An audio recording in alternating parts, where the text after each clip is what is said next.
Welcome. This is Dr. John DeMartini. This is one of the most amazing and inspiring shows that you can listen into. If you want to be on the edge of your seats, if you want to open up your heart, if you want to expand your mind, and you want to meet incredible people, stay tuned because you're just about to experience a transformative radio show that will change your life. And you're listening to the Dr. Pat Show that's coming up right next. Welcome to the Dr. Pat Show. Talk radio to thrive by. Powerful, inspiring, and coming to you live, bringing you stories of people like you and me, busting through and living life full out. Get ready to dare to wonder what your life would be like if you knew you could not fail.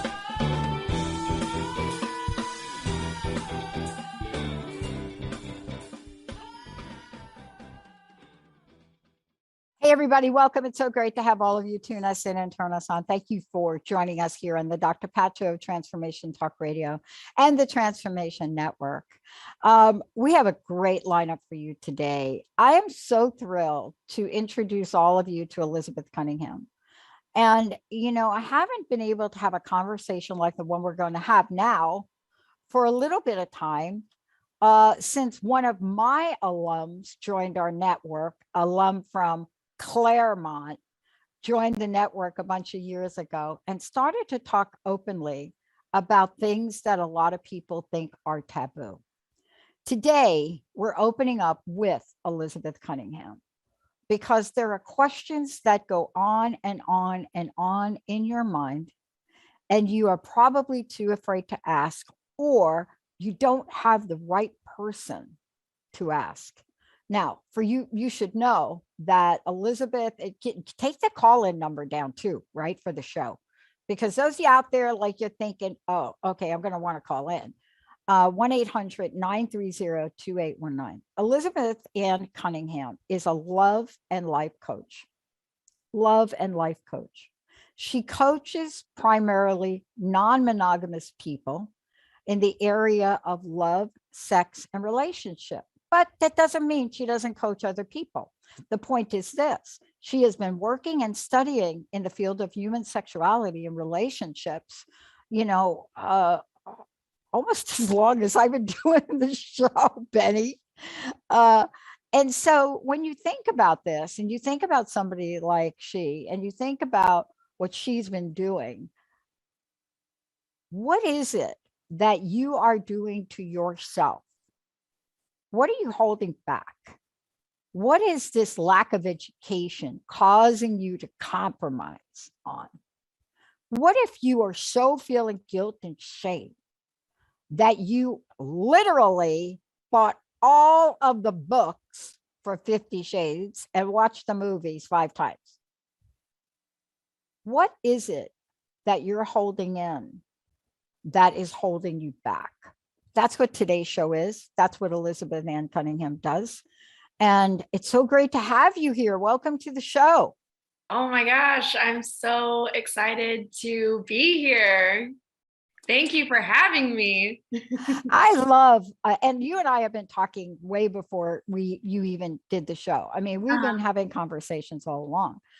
But, you know, one of the things I love, and I want to just talk into it and have you answer the question too. Sure. We say the words monogamy, we say the words non-monogamy. I moved from the East Coast to the West Coast in 91 or 92, maybe. Okay. And I got settled in here really in 93. Okay. But when I moved here, there was a different energy about sexuality here. And I didn't know it at the time, but I've had some time to think about it. There was a different way of being here. There were different conversations than I grew up with on the East Coast, right? There was an openness, not to mention, that the Seattle area, Pacific Northwest, is really one of the hubs in the United States for the LGBTQ community. Absolutely. But other places and other people just don't say what's on their mind. Is that what you're finding? Well, I mean, you know, I'm from the Midwest, and so I also grew up in a similar situation where it's like, you know, you just don't talk about it. Like, if you're talking about love and sex and relationships, it's talking about how you're going to get married. It's talking about how you want to get married. It's talking about, dating inside of like just dating one other person, and definitely, really dating inside of like opposite sex relationships, and not same sex relationships. And and you don't talk about gender at all because it's not a conversation, because there's just, you're just a man or you're just a woman, so that's the conversation that I grew up with as well. And then starting to like study and I've always been interested in this, right? And so studying human sexuality and really being opened up to all of these things that like, we just don't talk about. But moving out to Seattle, I was like, man, I've been studying human sexuality for a long time, but like in a different context.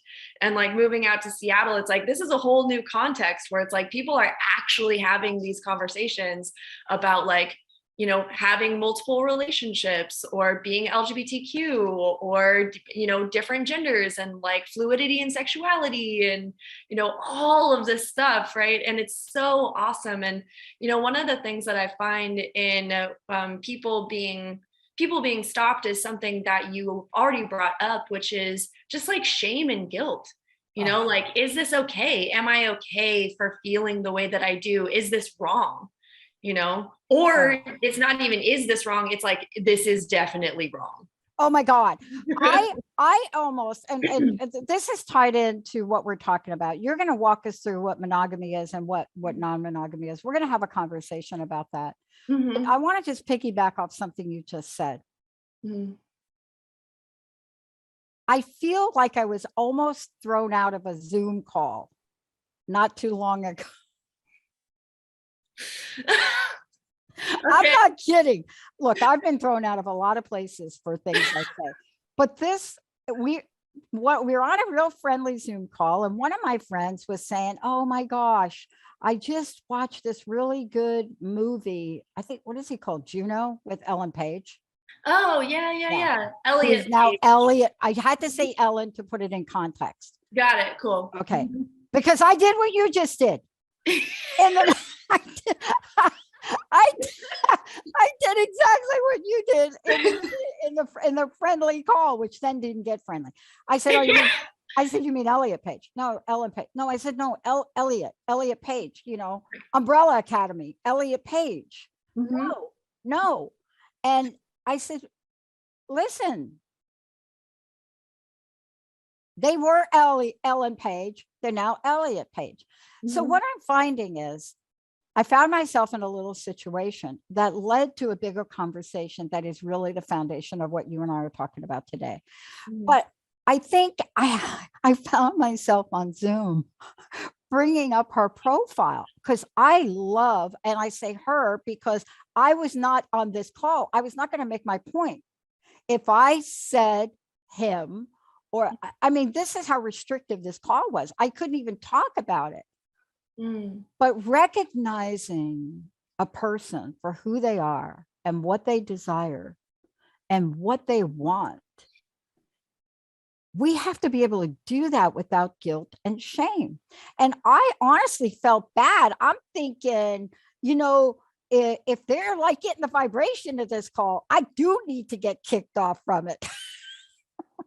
But it leads to a bigger conversation. And mostly it almost always starts out with this: monogamy, non-monogamy.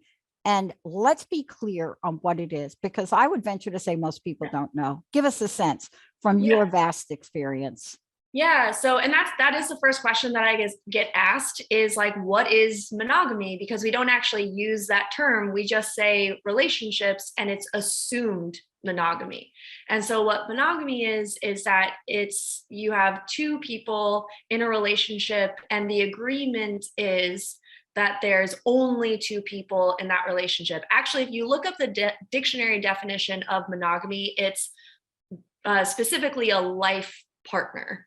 However, in like the colloquial usage of it, we mean just dating or being with one other person at a time. So it's the assumed way. Like if I say I'm in a relationship with someone, you would assume that I'm only in a romantic or intimate or sexual relationship with that person. Yeah. Yeah. So And- let me tell you where the dishonesty comes from around the conversation. Mhm. Not saying this ever happened to me, Okay. but here you are and you're facing your partner and you have the realization, right? This is like a shot out of the new Ricardo's movie when Lucy confronts Desi at the end. Okay, spoiler. Spoiler. Spoiler. But you're having a conversation and you're saying, it doesn't matter what you say to me. I have the facts about what you did. Mm-hmm. And my mama used to say, cheating. Mm-hmm. But I said, oh, so monogamy is not your thing. The biggest fight on the planet happened right then, that which I never expected. Mm-hmm. Because when somebody is confronted with having sex with somebody other than you, Mm-hmm. hard for them to even say non-monogamy. It's almost better if you say to them, you just cheating. You're like a cheating fool. You're just like you're cheating hard. Every country western song that's ever been written is about you. And they're so much more happy. But isn't this such a misconception and misunderstanding about a choice? Absolutely. And that's probably the biggest misconception about non-monogamy is that it is cheating, or it's just an excuse to cheat, or it's only for people who like can't be committed or won't commit, to a relationship, when in reality, the non-monogamous relationships, well, that I have personally and that like my clients have and that I know about, like, are some of the more committed relationships. And that is one of the reasons, is because you do have to have these conversations. You do have to have those confrontational conversations of like, okay, what does come up for you when we talk about having sex with other people? What does come up for you when we talk about having feelings for other people? Because some people are like, they're okay with sex, but they're not okay with feelings, right? You can't have intimate feelings for another human being, right? Yeah. And so you have to have these really intimate and sometimes really dark and scary and challenging conversations with the people that you have intimate relationships with. But as we know, when you have these dark and scary and challenging conversations, it actually builds the bond of that relationship. Yeah, I'm just going to say, go Elliot Page. That's all I want to say. Yeah. Because, for me, it was like breathing to have that. It just blurted it out, just like you did with me. Right. As if everybody was going to get on the same page. But what I learned from that is what you're teaching us right now. Yeah. When we're talking about sexual relationships, sexual identity, put sex in front of any word. I don't care. There has to be a conversation. There has to be dialogue. There has to be Q&A. I don't care what it is. Yeah. There has to be, we have to understand what this means, but also from your perspective, and I'm going to go ahead and skip the break so we can keep rolling here. Okay. I want to know how you help people know where they're landing on this. I want to know, I'm sure you work with people that are confused, mm-hmm. or they seem confused, but they're really not, but they just don't know what to do with it, right? They just don't know what to. I have a friend that went to therapy and I told her to go to therapy. I said, you got to get some help around this because you won't be able to have you won't be able to live a free sexual life. Mm. Go see my friend, right? This was back because she did. She read the 3 books. She watched the movies and questioned her desires. Had nobody to talk to, didn't know you, right? Had nobody to talk with. And what it did for her on the inside was so painful for me. As a friend, I couldn't help her. Mm-hmm. But if we don't get underneath this at understanding what monogamy is, what non-monogamy is, what it means in a relationship, and understand it in a heartfelt way, she won't be the only one that suffers, right? Yeah. No, and it is being willing to look at the desires that you have for other people. And one of the things that I run into is that we don't know how to distinguish our desires for others, because we've been brought up in a way, most of us have been brought up in a way that it's like, if you feel a desire towards someone, that means you want to have sex with them. And if you can't have sex with them, then for whatever reason, then you need to just shut that down, whatever it is, right? That's like most of most of us. And so we never learn how to distinguish what our desires mean for other people, because our desires for other people aren't just sexual desires. We just get really scared that they are, and so we shut it down. And what I call it is the levels of attraction.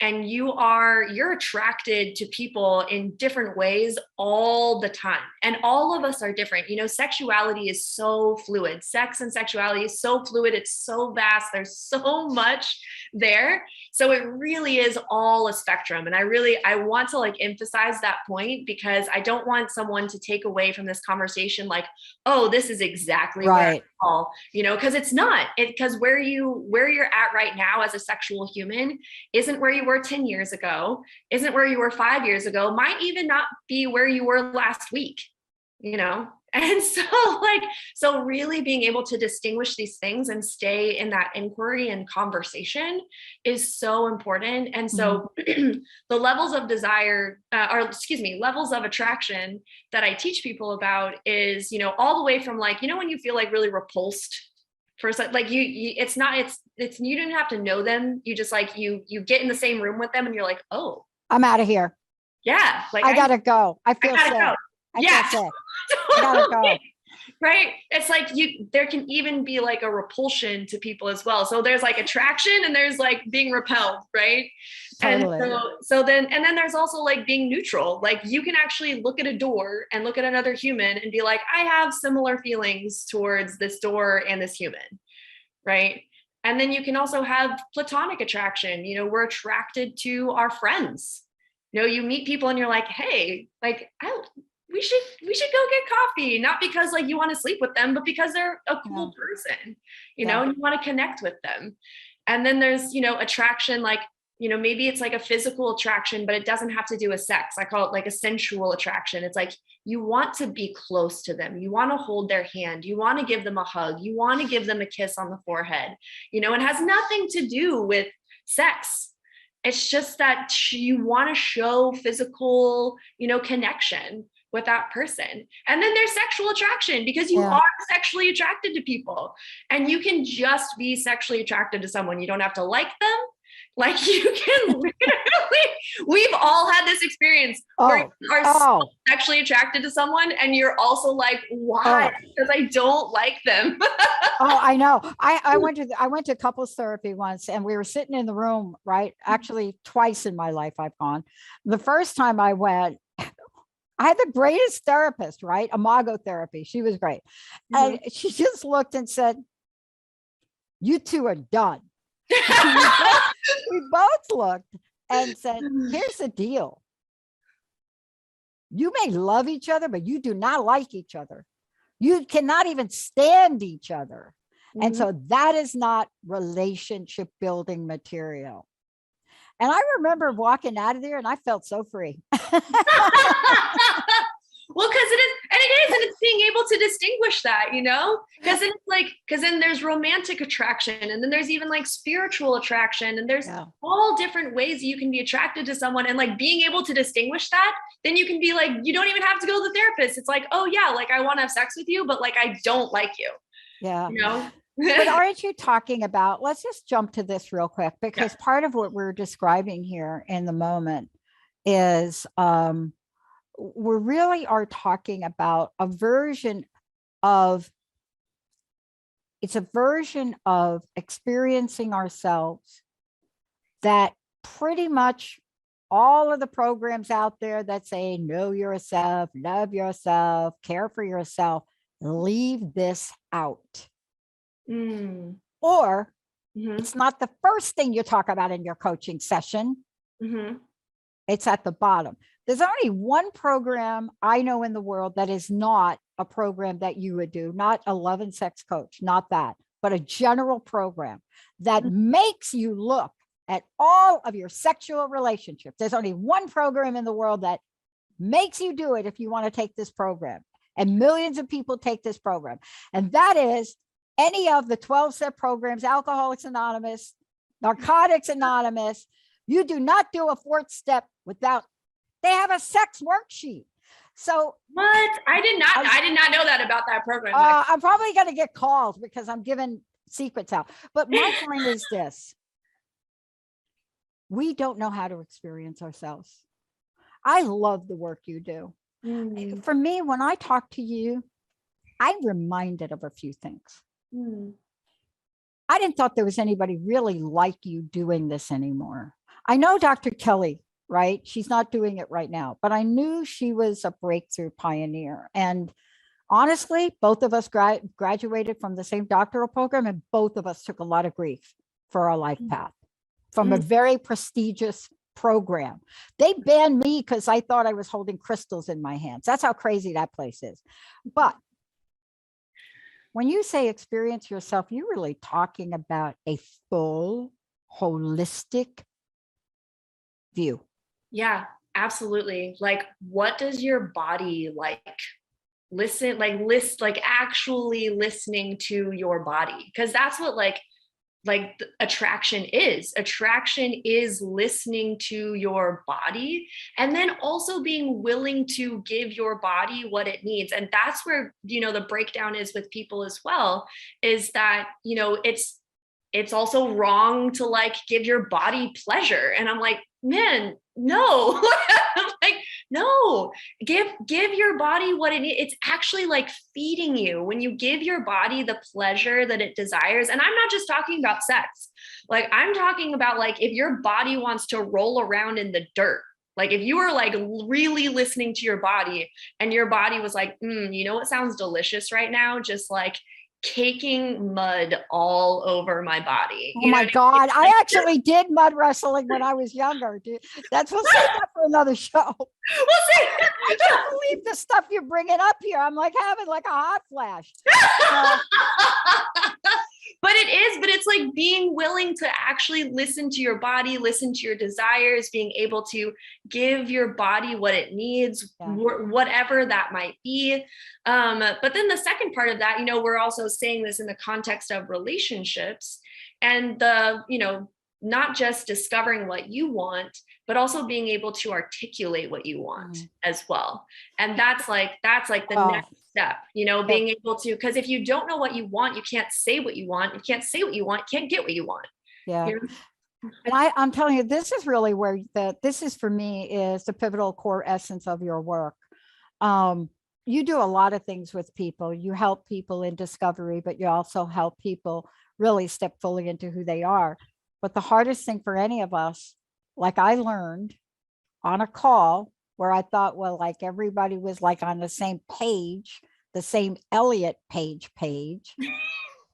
I didn't think that that would cause such a great discussion. Now, in the end, I will say it turned out well, but I want to ask you this question. We're talking about experiencing yourself. We're talking about myths and misconceptions, but I have to say, and this has been odd to me. First of all, you have to understand the age the generational, what the stage was like when I was growing up and a teenager. If you understand that this was a generation of love everybody, free love, peace signs. If you understand that Woodstock, I was at Woodstock. I don't remember it, but that's just saying. But if you grow up in that space, but then the space changes, what happened to all the people like me that grew up in that space? There were some of us that stayed in that space, that feeling about ourselves. There's some of us that when we were in relationship trouble, we seeked out help. But I want to ask you, what are the consequences of not being honest with yourself? Whew, I know, right? that's a great question. What are the consequences? So one of the things that I ask people, I have a market research survey, and also like the questions that I ask my clients as well. Is like, what are the things that you're what are your current biggest challenges? And what's getting in the way of you getting what you want? And and then I ask, what's the cost of that? Like if you let those things stay in your way, which is kind of, what we're talking about, Yeah. is what's the impact? What is the impact going to be on your life? And what people say and what I see actually happen is I'll be miserable. People don't even want to answer that question. Mostly what I get as a response is, I don't even want to answer that question. I don't even want to know. I don't want to think about like what if these things continue, if these blocks continue, if I continue to not listen to my body, if I continue to not listen to my partner, if I continue to deny myself the desires that I know that I have, I cannot even fathom how miserable I would be. Oh, right. Oh my gosh. Look, I want to take a short break, but before I do, I've been talking about the work you do. I would love people to know what's upcoming. What have you created for people? How can they engage with you? How can they work with you? Tell us the best way to do that. Beautiful. Yeah, I have a new course. It's called Love Deeper. And we actually go into a lot of the stuff that we talked about today. More customized. More customized, yes, more customized. But yeah, it's called Love Deeper. How you can apply is go to my website. It's ElizabethAnnCunningham.com. Yes, I realize my name is really long. It's Elizabeth with a Z, Ann without an E, and then Cunningham like clever pig. I love it. So good. We're going to take a short break. When we come back, common myths and misconceptions. I'm going to share a little story, and I hope Elizabeth Ann doesn't mind me just sharing the story when we come back, because my awakening moving to Seattle and how I saw my life and how I saw the people in my life was shocking to some of my friends, and I never could get it. Let's take a short break. We'll be right back.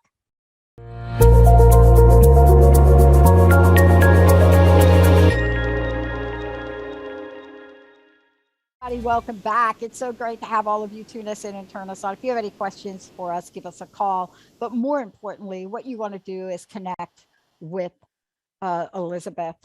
You could do that in a number of different ways. They can also get you on Facebook too, right? Yeah, I'm on Facebook. It's a business page. It's just Elizabeth Ann Cunningham, Love Coach. I'm on Instagram. Right. Pretty much any handle that I have on social media is ELZ Cunningham. So if you go on Instagram, TikTok, I have one video on TikTok, but if you want to look at it, you totally can. It's ELZ Cunningham. Thank you. Yeah. One of the things I love is we've been talking about what does it mean to discover ourselves, but what does it mean when we're looking at love, when we're looking at love and sex? What are we looking at when we're looking at monogamy versus non-monogamy? But the point is, there are things we believe that are either a myth or a misconception. Mm-hmm. Or there's something else that falls in the range so far from the reality of what something is. And this is one of these areas, mm-hmm. right? My friend agonized after reading those books and watching the movie. And she didn't agonize from a perspective of longing. She agonized over the perspective of how does she become herself? Mm. How does she face that?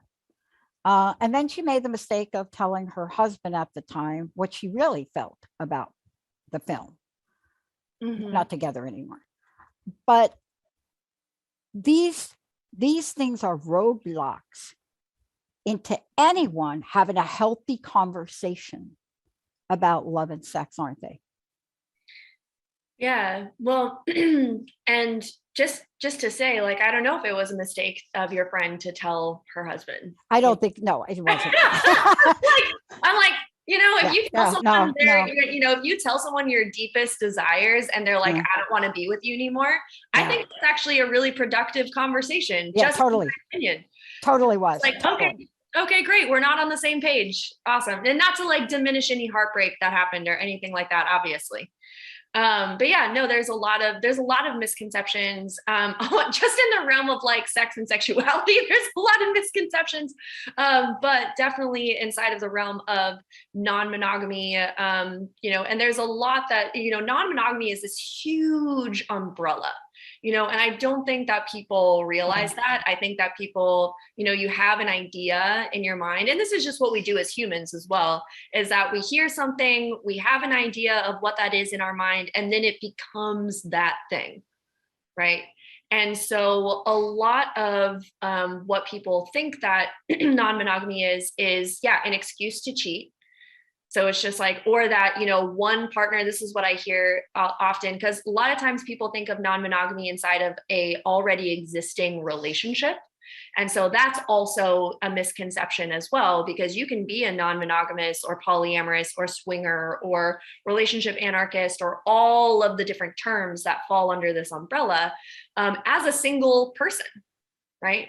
So that's another misconception. But when we think about it inside of like a pre-existing, coupled relationship, one of the things that comes up is like, oh, well, one person is coercing the other person into doing this. Like it's somehow manipulative, right? Because if it's based off of cheating and, you're having it work in your relationship, then, well, one person must not be satisfied, or there's always someone that's not satisfied, or, no one's ever getting their needs fully met, or what is it that and it's so interesting because some people are like, oh, well, women are non-monogamous because they, aren't getting their emotional needs met, but men are non-monogamous because they're not getting their sexual needs met. And so then there starts to be misconceptions, like even with like gender. But I think really the biggest ones that I hear are that, it's just an excuse to cheat. It's just a phase. And that you can't have committed working relationships inside of that structure. Those are probably the top. I think that one is one of the biggest. I think there are two that really hit me up. One is it's impossible. And it's not even that it's like language, like it's impossible to have a committed relationship. See, that's the language, right? It's impossible. And yet there are people got it nailed down. But there are reasons that we conjure these things up. One of the other ones really that I've heard quite often is that's just a reason to cheat. That's a reason to cheat. The other part of it that we really need to tease out in our society is this emotional part of this. I have two friends. I have one in particular, and I don't say very much unless I'm asked. But I'm listening to one of my friends talk about their partner. And their partner has this relationship with this other person that is somewhat in the field of something they do together as spiritual practitioners. Yet, all of the really important conversations they're having with that other person. Emotionally, they're not in the relationship. And yet, as a society, we do not know how to handle that. And ultimately, that causes a real rift. See, we don't know how to communicate about how we feel. And when you really look at it, again, this is my favorite line. Maybe you should go get a therapist. That's my favorite line to my friends. Maybe you should go. That's my favorite line. You should go see somebody. Right? Don't talk to me about it because I know what my answer is to it. I mean, if you never have an emotional conversation and somebody is going to another person to get that need filled, you got to look at that. Yeah, absolutely. But it doesn't mean what we make it to mean.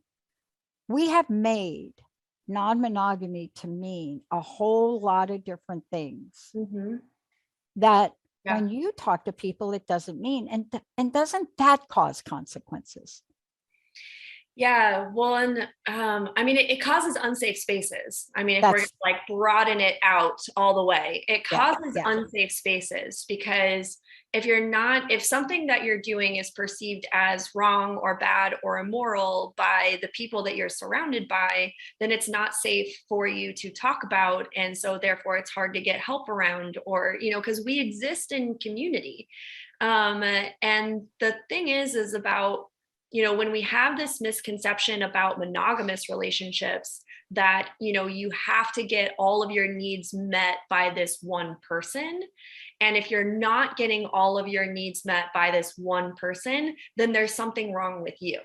Or like you're too needy, or you're asking for too much, or you have to get it, there's only certain outlets that you're allowed to get that need met from. And it has to be a family member or a friend or a therapist. Like those are your only outlets outside of your one romantic partner. Yeah. Right?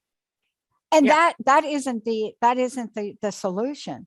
I mean, if I could take back every time I have said to one of my friends to go get a therapist instead of go see you, there may be a different outcome, because what we're looking at is a level of discovery. Yeah. These are human beings discovering themselves. Yeah. And you're absolutely right. And the thing is that when you take off that lid of, you can only do it this certain way, and you take off that lid, and then all of a sudden other things become safe, what comes out of that is creativity. And like, that's actually what non-monogamy is. It is like, it's being creative. It's discovering how you feel about other people, and then creating relationships based off of how you actually feel about someone, and not how you're supposed to be in relationship with other people. And so it really does like bust that out. And then you get to be creative, and then you get to look at, what needs do I have? What are the needs that I have? What an amazing question to ask yourself. What needs do I have? And how can I get those met? Because, and that's what, that's people that come to me, they're like, well, I can't do that. I can't go ask my friend to do this, because then they'll tell this person, and then that's not safe. Or I can't ask my family for this because they think that I'm crazy. Yeah. And so that's not safe, Yeah. And so it's like, when you kind of bust up, that like supposed to, or have to, or shoulds about relationships, then it really starts to, you can get curious about what you need and discover what you need. And then you can ask for that around you. And then other people can do that as well. Because that's the other, myth and misconception about non-monogamy, is that it's really selfish. And it's like, actually, it's all about, how are we communicating? How are we relating to one another? How are our needs getting met? It's like this whole creative, creative creation. It's this whole creative, relationship structure. Yeah. Right? That you can really operate inside of and build together. And I think there's one thing too that I'd like you to talk about too, as well, is there's a level of understanding and appreciation. There's a level of compassion. There's a level of empathy. There are emotions that must be engaged in order for this to work. Yeah. That in a regular day-to-day relationship, you don't even touch. You don't talk about compassion. You don't talk about empathy. Mm-hmm. Right? You have a bigger conversation about the football playoffs than you do yeah. about that, or how the chili wasn't hot enough. Or, I mean, I'm kind of overstating it and generalizing. Yeah. But the point is, we are human beings, and we feel things, mm-hmm. express things. Mm-hmm. I think the greatest lesson for people, and I'd love for you to talk about this, because there is a now what. And when somebody is discovering themselves, in this way about love and sex, you have to get help if you can't figure it out yourself. And this is one of these areas that I love saying, you may not know what you don't know, but your go-to will be to shut down. Or That will be the think go-to. that the knowledge that you already have is all the knowledge that you need. Yeah. So what happens now with this? I'm joking about my friend, but that experience with her, I learned more about myself, what I believed in, what I was willing to stand for. And I learned that I'm not going to let other people tell me or shame me into who the people are in my life. See, that's a great lesson for me. That is one of those lessons.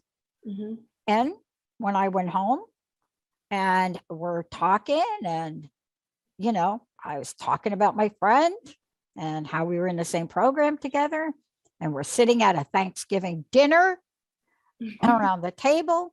And there's like, what does Tina do? I said, oh, she's an erotic dancer. One of the young people beautifully said, oh, like the actress in the movie Independence Day that married Will Smith. I said, bingo. Exactly like that. Exactly like that. This is like a 12-year-old. But it begs the now what question, because see, for somebody like me, there's a now what question. That may not seem like a big thing, but when you're sitting around the family, you have to face yourself and you have to say, I'm not going to make something up what she does. She's an erotic dancer. She's my best buddy in Seattle. Right. But now what for people, Elizabeth? Now what? When you have this discovery, when you're on the journey, they need to have a place where they can be in discovery. So what do you do? Oh my gosh. Well, I mean, I think the first things are just to be compassionate and empathetic with yourself first, and just allow whatever emotions come up for you and whatever thoughts and feelings that you have, just to be okay. Like, that's step one for me. Before you even take action, just like allow yourself some compassion and empathy for yourself and what's coming up for you. And then step two is be courageous. Like, this journey takes guts. And, I see you as a really courageous person, and just being like, yeah, this is my buddy and she's an erotic dancer, and like a lot of people wouldn't, and no shame to anybody who, wouldn't have said that, but it just saying, like, it takes guts. It takes guts to actually say, what you desire and just what's true. Like, I have a friend who's an erotic dancer, right? Or like, what's true for me is I have multiple partners, or what's true for me is that I'm gay, or what's true for me is that I'm transgender, or whatever it is, right? Like, it takes guts to say that. And then the other thing, like inside and expanding that, is to find community. Don't do this by yourself. Whether that be, with someone like me as a coach, or a therapist, or whether it be like a more of like a support community. I mean, there's so many communities, and like, yay for living in the time of the internet, where it's just like, we can be so connected, find community, find education for yourself. There's podcasts, there's books, there's courses, there's so much that you can explore and expand into. And I think where we get stuck is we think that we're the only ones. We think that we're alone, and you're so not. You're so not alone. Yeah. I think the thing we didn't talk about today, but I know we'll be doing more shows together, is I'm not dismissing in no way. I'm not dismissing, for those of you listening, what you have to face in your life when you have this moment of discovery. Everything from your religion, everything from your culture, right? Because we got two white women talking about this here today, right. Or at least let's assume that. But it's not the same for every culture. Right. And so that's why deciding to take this journey alone and feel like you're alone, and feel like you're invisible and feel like you're not heard. That is the thing that caused people pain beyond belief. Even if you decide to choose your route, whatever it is, people have to work with somebody, and you're an expert in this field, that get where they are. Isn't that important? I think it's really important. And I think that it's really important to work with experts because, yeah, you're not only talking to someone who can, tell you that you're not alone and that you're not crazy and that there's nothing wrong with, like, there is nothing wrong with you. Like, again, if you take nothing away from this show, there's nothing wrong with you. There's nothing wrong with what you desire. And to have that connection with a professional where they can give you the tools and resources specific to you, right? Because podcasts and books and courses are amazing. They're great. I love them. I started, where my journey started was with The Ethical Slut. I love that book.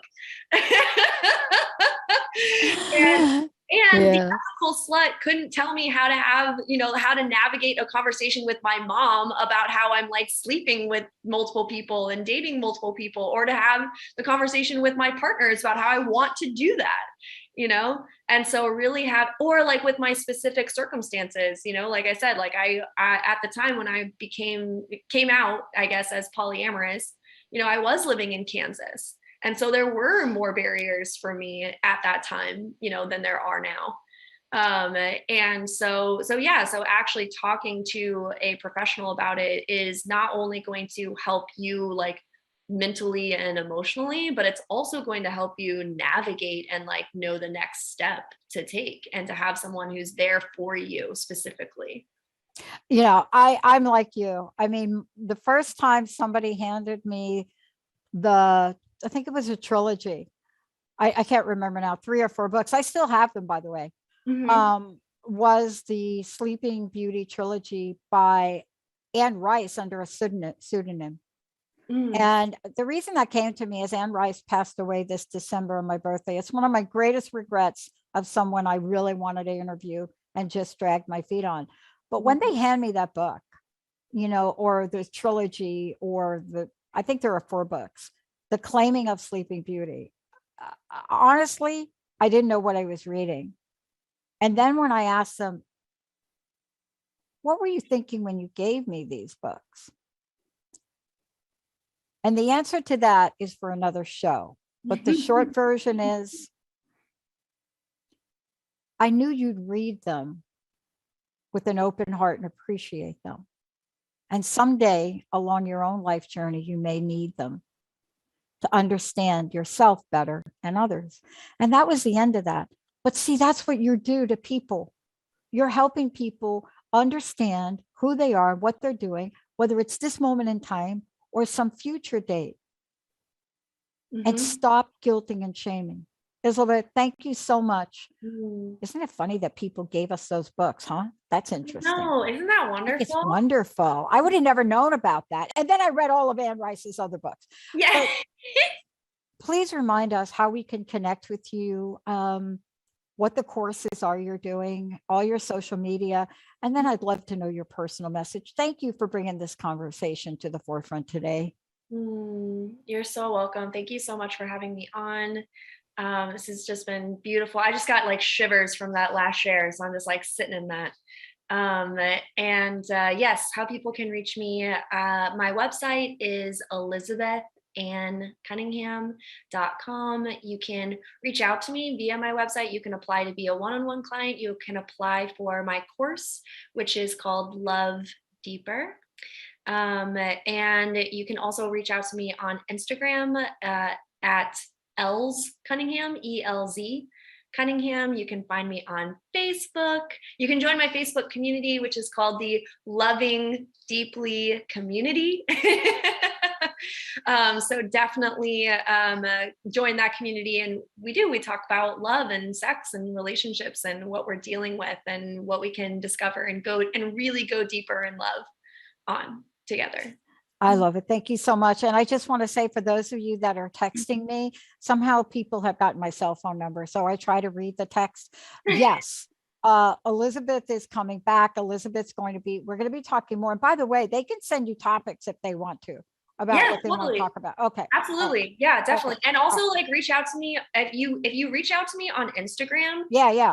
I answer questions on Instagram. Good. I make videos answering questions. So message me on Instagram what your question is. I'll make a video about it, because if you have the question, then other people have that question too. Okay. Right. And you'll remain anonymous, I promise. Okay. Thank you. See, that was the next question that came up. And the other thing is Elizabeth going to do a show on some of everything's abbreviated. Everything's abbreviated. Is Elizabeth going to do a show on Elliot Page, LGBTQ, love and sex? I don't know. We'll let her think about that. Okay. And then the last question is, yes, it's not Ann Rice. It's A-N, and the name she used, but now it's Ann Rice, was Roquelaure, Roquelaure. Elizabeth, you're coming back. People want to know if you're coming back. I'm coming back, and I have my own show on the network too. Tell them. On Tuesdays, 3 p.m. Pacific time, I have my very own show. It's the Elizabeth Cunningham Show, Courageously Expanding Love. Yeah. And so you can tune into my show as well. Oh my gosh, more questions. I don't know if I'm going to do a show on these books and read from them. I might. I like that. I kind of like that. I could do one on the ethical slut. Oh my gosh, let's do. Sorry, Benny. Sorry, Olivia. All you out there, we love you. I love your questions. Honestly, if I butchered the abbreviated message, I'm sorry, it's on my cell phone. Thank you for getting us to say goodbye to guilt and shame. Thank you. And thank you for reminding me of my friend who actually did pass away. But thank you for reminding me of a beautiful, beautiful soul that I was never ashamed of. Thank you so much. Thank you for having this space and this platform. And I appreciate you bringing your heart and soul and allowing us to do the same thing. I didn't know I was going to have tears in my eyes. Elizabeth Ann Cunningham, everybody. I'm Dr. Pat. Please, if there's something that we've learned from these past couple of years, please don't compromise on who you are and loving who you are. Please know that you have the freedom. And if you don't understand where you are with your view of yourself with sex and love, please call Elizabeth. Thank you. Let's take a short break. We'll be right back.